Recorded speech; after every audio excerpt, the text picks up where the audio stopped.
What's up, everybody? Welcome back to the internet where your cesspool is my jacuzzi.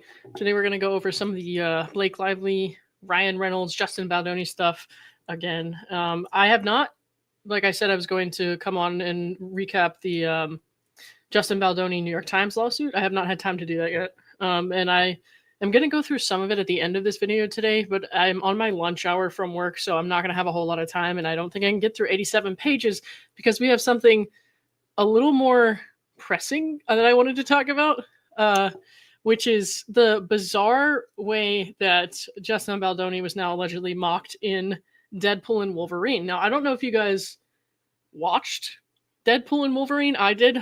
Personally, I'm a Deadpool fan. It's ridiculous, and I love it. But that's just me. So I'll wait a little bit for people to filter in here. But I have every scene that I could think of that was mocking him, including an outtake. I've found it on YouTube, TikTok, etc., and I'm going to show them to you and explain why that's making fun of him. We'll go over how this came up and why fans thought at first that it was maybe mocking him, and then the lawyer also now has alleged it. So we'll take a look at it. Now, when I was first reading about this, and I was like reading the fan theory or whatever, I was like, okay, you guys are being ridiculous. And of course, it's been a while since I watched the movie, so I was like, this is just people are reaching and stuff like that. And then I like really thought about it, and I was like, oh shit, oh no, this is not good. And I don't think it's illegal to make fun of someone by any means. So, I don't know if that in and of itself is worthy of like a lawsuit type thing, but it does look bad optically for Blake and Ryan. Because it does kind of show that they were sort of bullying him and pushing him around, or like, mocking him, whatever he's alleged against them.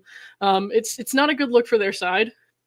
So I don't really know why they, went ahead with that one, but maybe they thought, people wouldn't notice because all this stuff happened behind the scenes with It Ends With Us or whatever, and they wouldn't be thinking about Justin Baldoni. I don't know. I certainly wasn't.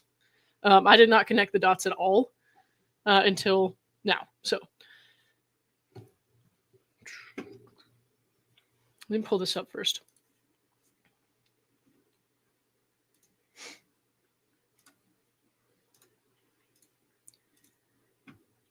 Okay, so here is the fan reasoning behind that.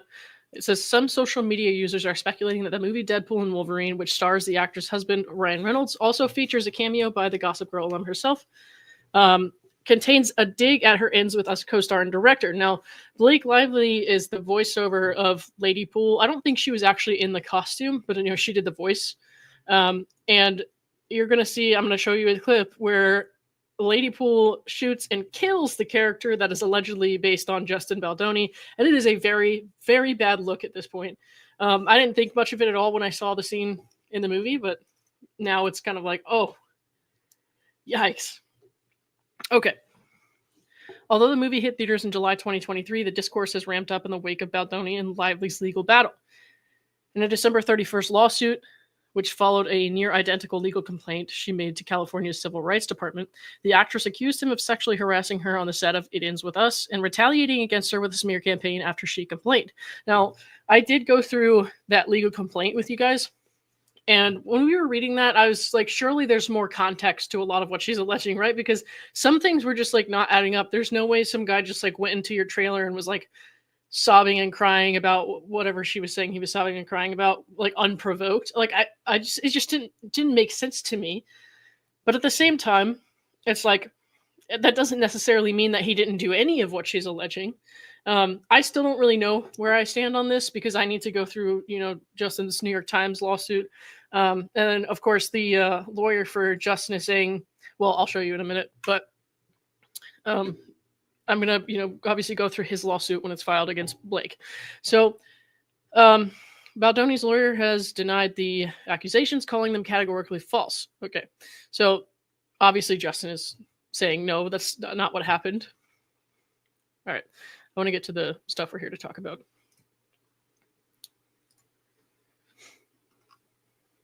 Social media users pointed out that alleged criticism sounded similar to Nicepool commenting on Lady Pool's post-baby body in Deadpool and Wolverine. So here's the first scene in the movie. This is what they're talking about. The first scene in the movie where Deadpool and Wolverine meet Nicepool, who is the character that people are now saying is based on Justin Baldoni, and it's pretty. Yeah, it looks pretty bad. Okay.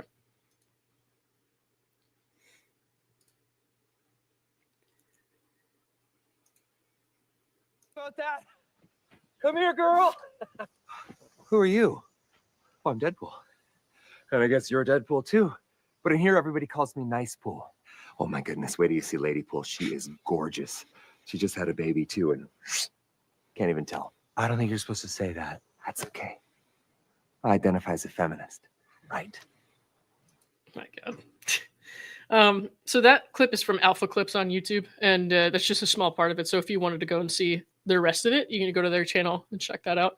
But that's not the other scenes that I want to show you are not here. So I'm gonna, go ahead and show you the other ones as well. But let's get into why that, was kind of problematic to a lot of people.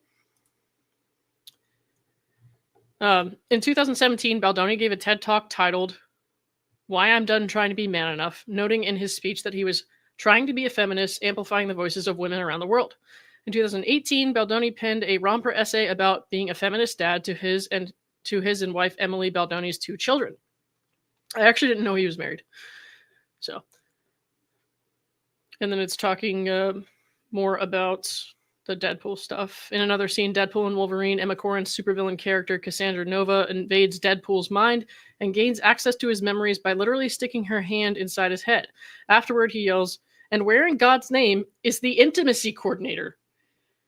I don't know. That could just be like an irrelevant joke. It could be. I don't know. But it's kind of... Both of Lively's legal filings allege that Baldoni had improvised physical intimacy that had not been rehearsed, choreographed, or discussed with her, with no intimacy coordinator involved. So, Wink says that is so about Justin. Oh, it gets worse, guys. It gets worse. Okay.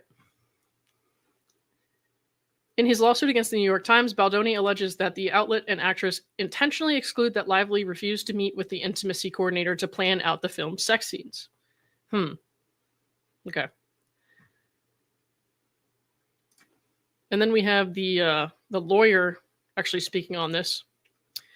Baldoni's lawyer, Brian Friedman, accused Reynolds, 48, of creating an inside joke about the actor amid his ongoing legal battle with Reynolds' wife, Blake Lively. What Ryan Reynolds has seemingly done is use his power and influence on Deadpool to make Deadpool and Wolverine, I think it's supposed to say, to make fun of Justin Baldoni. In the clip, which was played by played to Friedman during the interview, this was with Megyn Kelly. Reynolds' character says, "I'm Deadpool, but here everybody calls me Nicepool," and that's the one we just watched. When told he wasn't allowed to say that, Nicepool adds, "It's okay, I identify as a feminist." All right. And then these are some pictures of Blake and Justin on set, I guess. That is an interesting outfit there, sir. I kind of want to borrow it. Can I borrow it? Okay, and then here he's explaining how it's all relating to Justin, but let me show you the other scenes first.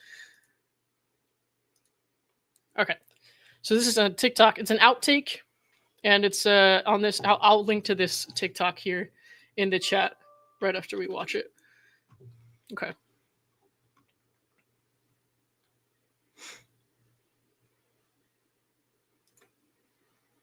Hold on, let me turn my sound on. My bad. I'd be fighting alongside them, but my calling is to one day host a podcast that monetizes the women's movement. Hey, cowboy, my eyes are up here. Yikes. So, one more time. I'd be fighting alongside them, but my calling is to one day host a podcast that monetizes the women's movement. Hey, cowboy. That's not a good look. Not a good look. All right. I'm linking to the TikTok in the chat right there. Dragon in Winterfell says that shows she's not being genuine in her complaints about the intimacy coordinator. I agree. It's not, it's optically very bad. We'll say that. And I just heard my work thing go off, and I forgot that I have a meeting at 1 today, guys, but that means we have another 14 minutes or so. So we can finish this, and then I'll come back and talk about the New York Times stuff later. Ariane Fowler says, it seems like such a dumb move on Ryan's part. It's definitely dumb, especially now in this context. I guess maybe they thought it would never come back to bite them in any way, because like I said, this doesn't seem like something illegal by any means. But it does seem very like tacky and contradictory to the stuff that, you know, Blake and Ryan have been alleging about Justin. So yikes. Okay. Let me see. Sorry, I accidentally closed the screen. I'll pull that up again.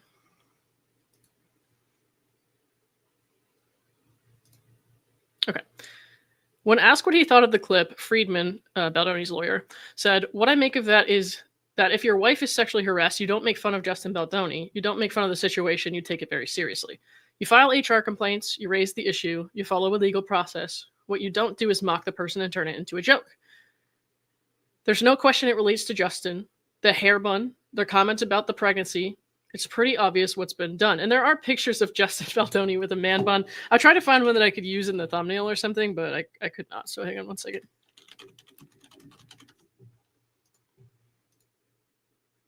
Yeah, so see, he used to have his hair like that. It's not quite as long as Nicepool's, but I think you get the gist. Okay. If someone is seriously sexually harassed, you don't make fun of it. It's a serious issue.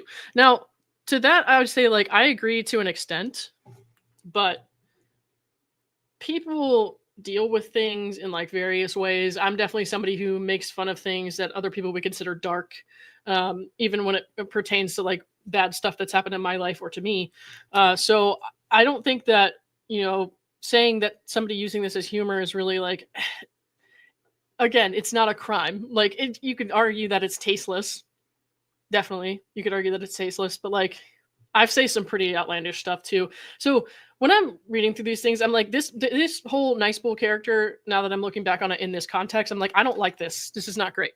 But I'm trying to be like very objective and empathetic to people's situations when I'm going through stuff like this, cases like this. So I am just going to every now and then kind of interject with like, this is a perspective that needs to be considered. And this is one of those things. So like, I don't know. Everybody has different kind of forms of humor, even with things as serious as assault or harassment. So that's not really something I necessarily agree with, but I do agree that this was tasteless and I don't like it. But all right. Let's see. We saw the meeting clip. We saw the outtake. So here's where it gets really bad. Blake Lively's character shoots and violently kills the Nicepool Justin Baldoni alleged character. So it's pretty bad. But we'll just take a look right here. Jacuzzi time, baby. Look alive!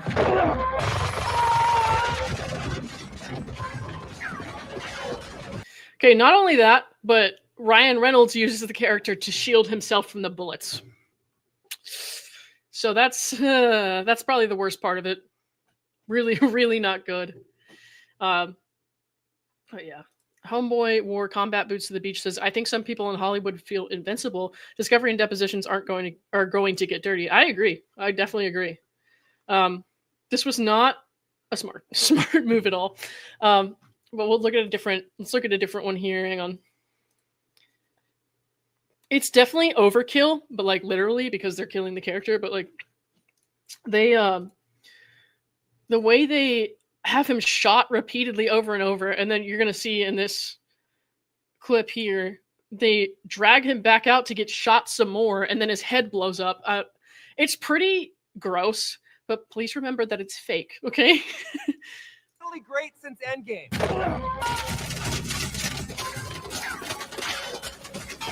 Gorgeous. How long does it take for you to regenerate? Regenerate? Oh, I think I'm hit. Oh shit. Regenerate. I'm not a medicine. So, you know, as you guys probably know if you've seen Deadpool, but if you haven't seen Deadpool, Deadpool can regenerate when he gets like stabbed or shot and stuff like that. But apparently Nicepool cannot. So, Woman, look, a donut cart. They're practically hospitals. You really are God's perfect idiot, aren't you? I'm okay. Hugh Jackman is hilarious in this movie. Hang on, let me see. I'm gonna skip over a little bit of this. This is nasty. It's nasty. Okay, and then he drags him back out to get shot some more. Hey! Why are we stopping? This cat just because I'm paralyzed. We all have... Look at me, Nicepool. Live! I'm gonna live. You're gonna live. Say it.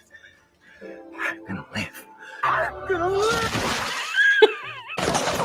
Okay, so I'm like somebody who likes ridiculous, immature humor. So like before I knew the context of all this, I thought this was pretty funny. But that's just me. And just watch, hang on, the rest of what happens here, because if you again take it out of context, it's kind of silly, and that's just my brand of humor. He's doing the CPR on the headless body. Oh man. But now it's terrible because I didn't know that was based on a real human being, you know? But it's pretty bad, if you ask me. It's a bad look for sure. Okay, let me get back to this. I think this is just talking a little bit more about. Oh no, I'm not sharing the screen anymore, guys. This is talking a little bit more about what the lawyer said, which was this is like her complaint and all that was like yet another desperate attempt to fix her negative reputation. And unfortunately, guys, so I forgot, like I said, I do have a meeting at 1. It's 12:53 right now. So we'll just end with this. I have a few like overarching thoughts on what I know about all this so far. For me personally, like I think both people here could be wrong for sure in like different ways. It could be that, you know, he said or did things that made Blake Lively feel uncomfortable in certain contexts, but that she is severely, you know, exaggerated the situation, left stuff out. Do I necessarily believe that everything she said, do I believe that at face value? Absolutely not, especially not now that I've seen that. That really hurts them optically, you know, from what I can tell. And then somebody also mentioned in a comment to me today, they're like, yeah, they killed the Nicepool, you know, alleged Justin Baldoni character in front of a flower shop, which if you know, if you actually watched the movie, It Ends With Us, about Blake Lively and Justin Baldoni, which I had not seen up until a couple days ago. If you actually watch it, the main character that's played by Blake Lively, works in a flower shop. So I don't know. There's lots of little things like that. If you guys see any more like little nuggets that kind of point to this situation being like something that alludes to Justin Baldoni, let me know. But you can definitely tell that just based on the clips that I just showed you, what's going on here. It does seem pretty undeniable. Like, yeah, I guess they could try to deny it. I guess they could try to say, what are you talking about? You know what I mean? But at this point, I think everybody can look at that and pretty much know for sure that that's what they were trying to do. They were trying to make fun of Justin. So it's unfortunate. It is. And like I said, I haven't had time to read through his full lawsuit, but I'm definitely going to do that. Whether I do it on stream or not, you know, I'm not sure. It just depends on time and stuff like that. I'm going to Nashville this weekend for a Wentworth Con. So I'll be out of commission on probably Friday, Saturday. Maybe I'll do a live stream somewhere in there, but I also have my new camera, so I'm going to take it there and try to film some stuff and see what we can do with that. But yeah. Hold on. My bad. What's going on with my mouse? Okay, there we go. Sir Crazy Lauren, we should watch the movie as a group and then you can stream to discuss it. That's kind of an interesting idea. I don't know how you watch it as a group though without, you know, getting a copyright. You know what I mean? So if you can figure that out though, totally let me know and we'll do that. That'd be cool. You trying to get snowed in Nashville? No, no, I'm trying to just get in and get out. I leave on Sunday, so like I won't be there very long at all. But it may be impossible for me to even get there depending on the weather. So we'll see. We'll see. Star Crazy says I can stream it. Okay, well if you do that, just let me know. Ariane Fowler, why would you use a movie with so many others involved to roast someone? I guess it won't impact the franchise, but it seems awful to drag others on film into this mess. I don't know how many of them knew what was going on. Obviously, I know nothing of the dynamics between people like on the set of Deadpool and Wolverine at all. The closest I would get to saying I know anything about what happened behind the scenes was that outtake that we saw. So I couldn't really say, but that was all I'm able to get through this afternoon because I do have to go have a meeting now. And unfortunately, we're not going to get to go through the in New York Times stuff today. I thought I had an hour, but then I accidentally did this at a bad time. So I'll let you guys know when the next stream is. I'm probably going to be back on tonight discussing an entirely different subject. So we'll talk soon. Thanks everybody for being here. I appreciate the support as always. Please hit the like and subscribe, and I will talk to you soon. Bye.